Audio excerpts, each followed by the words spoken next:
On the 25th February 2016 in the UEFA Europa League round of 32 against the Danish club Midtjylland, without owning up to 13 injured players within the Man United squad. To add salt into the injury, pun intended, Anthony Martial suffered an injury during the warm-up. A youth player was picked by Louis van Gaal to start the game. To many youth players, with a sudden call-up to the first team would be a massive step up in their career, and to start on their debut were almost a dream come true. But how about to score not one but twice in your debut were basically living the dream. We all know who is him. As the thumbnail suggests, the youth player making such a thunderous debut was the one and only Marcus Rashford.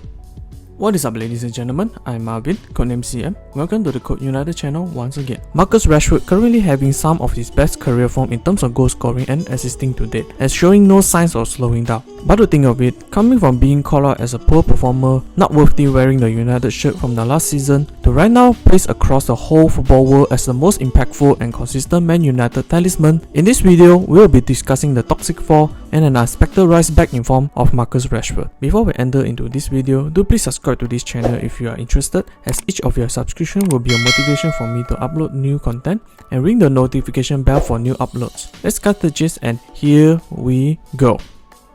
Marcus Rashford, after making his memorable debut for Man United, he follows that up by scoring 2 more goals and provide an assist against the rival Arsenal in a 3-2 win. But his rise does not stop there. During the Manchester derby, Rashford again scored the only goal, making him the youngest scorer, aged just 18 years and 141 days in the fixture during the Premier League era. Since then, Marcus Rashford had become the poster boy adored by many Man United fans around the world. Besides his off-field activity involving the food poverty campaign, further improved his overall profile, which sees his appointment as the member of the Order of the British Empire. In this period of time, between 2019 to 2020, Marcus Rashford experienced some of his best on-field form in his career under Ole Gunnar Solskjaer, scoring a total of 22 goals on 44 appearances during the 1920 season, and then replicates his goal-scoring prowess by having a 21 goals on 57 appearances during a 20-21 season. But as quoted, what comes after the peak will go nowhere but downward spiral. After Marcus Rashford's 2 amazing season form was hit with extreme heartbreaks by losing 2 finals with the club and the nation. The first was the UEFA Europa League to Villarreal, and the latter was the Euro 2020 final against Italy. Both events coincidentally were lost by a penalty shootout, and Rashford's penalty miss event happened in the Euro 2020 had a very harsh effect on him. As reported, Rashford received multiple racial abuse after the penalty miss, but we all know that Gareth Southgate was the problem due to his pragmatic tactics approach after Luke Shaw's goal, and only brought in Rashford as a sub during the final minute of the extra time.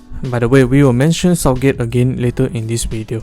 After these 2 disappointing results, Marcus Rashford decided to have a surgery on his ongoing shoulder, back and the foot injury issue, whereby he had an agreement with Man United club doctors after the conclusion of the Euro 2020, which kept him sidelined for 6 months. And by the way, it was 2 months entering the 21-22 season. Entering the start of the 21-22 season, Ole Gunnar Solskjaer and the Man United squad had achieved massive success by winning 4 and drew 1 in 5 games. Not just that, Man United doing this with a total scoreline an incredible 13 goals and only considered 4 goals. In addition of that, Man United also grabbed the football headlines by signing none other than the GOAT himself,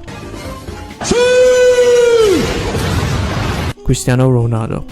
Look, as a football fan in general, it is a pleasure to witness Cristiano Ronaldo came to Man United as a skinny but extremely talented teenager and transformed himself to a global superstar, winning the Ballon d'Or on the 07-08 season. But as a Man United fan, when he left to Real Madrid on an 80 million transfer fee, it was extremely gut-wrenching to see a superstar that was self-developed by Man United go to another club. But when he returns to United last season, the back of the shirt printed Ronaldo number 7 was nothing but magical. To add the cream on the crops, on his United debut, CR7 scored a brace against Newcastle on a 4-1 win. Nothing gets better than this, right? 4 wins in 5 games. Cristiano Ronaldo, one of the greatest players to grace on the football field, scored 2 goals in his debut with a United shirt.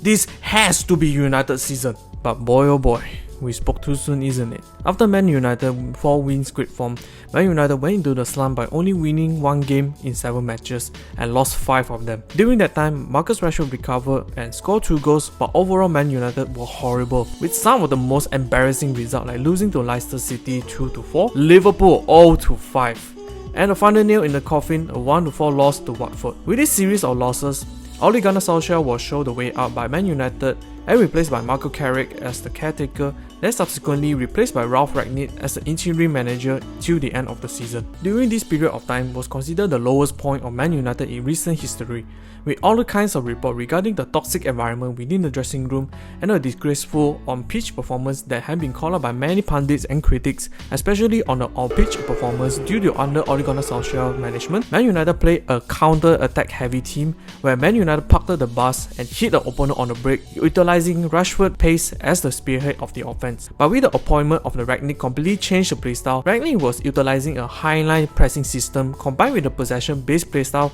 whereby highly exposes many Man United's players' weakness. Marcus Rashford was one of the biggest targets for the criticism alongside with Harry Maguire. Although Marcus Rashford was able to recover from his injury issues, but on the pitch under Rangnick, he was either overcomplicating his game by attempting ill-fated 35-yard shot for no reason or caught not tracking back on defense. On the other hand, the new kid on the block, Jadon Sancho, whom brought in as a right winger, underperforming greatly under Ole Gunnar Solskjaer, suddenly performed way better as a left winger under Rangnick, does not help with Rashford's case. Thus forces Marcus Rashford to move from his favourite left wing to the right wing, and causes Rashford to further spiral downward on his form. Some go as far as wanting Rashford to be sold by Man United when the report came out that Marcus Rashford is not happy in Man United and wanted a move to PSG. In the end, although Rashford has scored more last-minute winners in the Premier League history than any other player with 4, he ended with the 21-22 season with only 5 goals in 32 appearances, a quarter of his end product compared to his previous 2 seasons. And his bad form run has hugely affected Rashford's chance to participate in the Qatar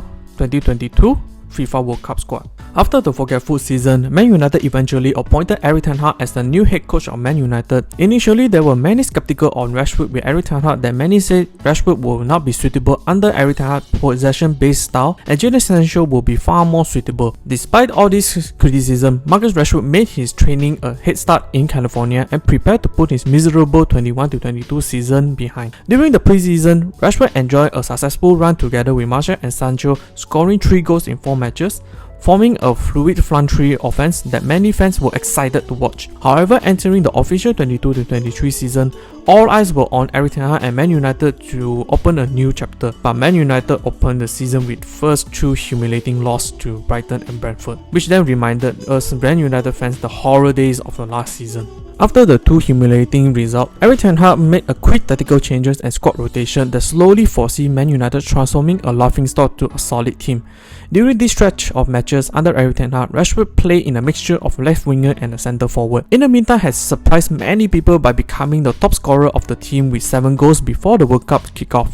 The performance, including a brace against the league leaders Arsenal and his 100th career goal, saw him towering header against West Ham. With his superb form and performance, earned Marcus Rashford a call-up spot in the England team to the Qatar FIFA World Cup 2022. During the Qatar World Cup group stage, Marcus Rashford continued his fine form by registering in a score sheet in just 49 seconds after sub-in against Iran in a 6-2 win, then followed up by scoring an amazing free-kick goal and slide in another goal against Wales in a 3-0 win. Although Rashford did not score against Senegal in the round of 16, many England fans expected Rashford to start against the previous champion France. But Gareth Southgate for some reason not just do not start Rashford, but he subbed Rashford in on the 85th minute with the scoreline 2-1 to France and expecting miracle to happen. Of course, miracle does not happen often and certainly does not happen on that match. England was knocked out of the competition and Gareth Southgate had further cemented himself as an incompetent coach. After the World Cup ended, due to the fiasco, Cristiano Ronaldo interview with Piers Morgan went viral that forces Man United to terminate his contract. Man United lost not just one of the best players,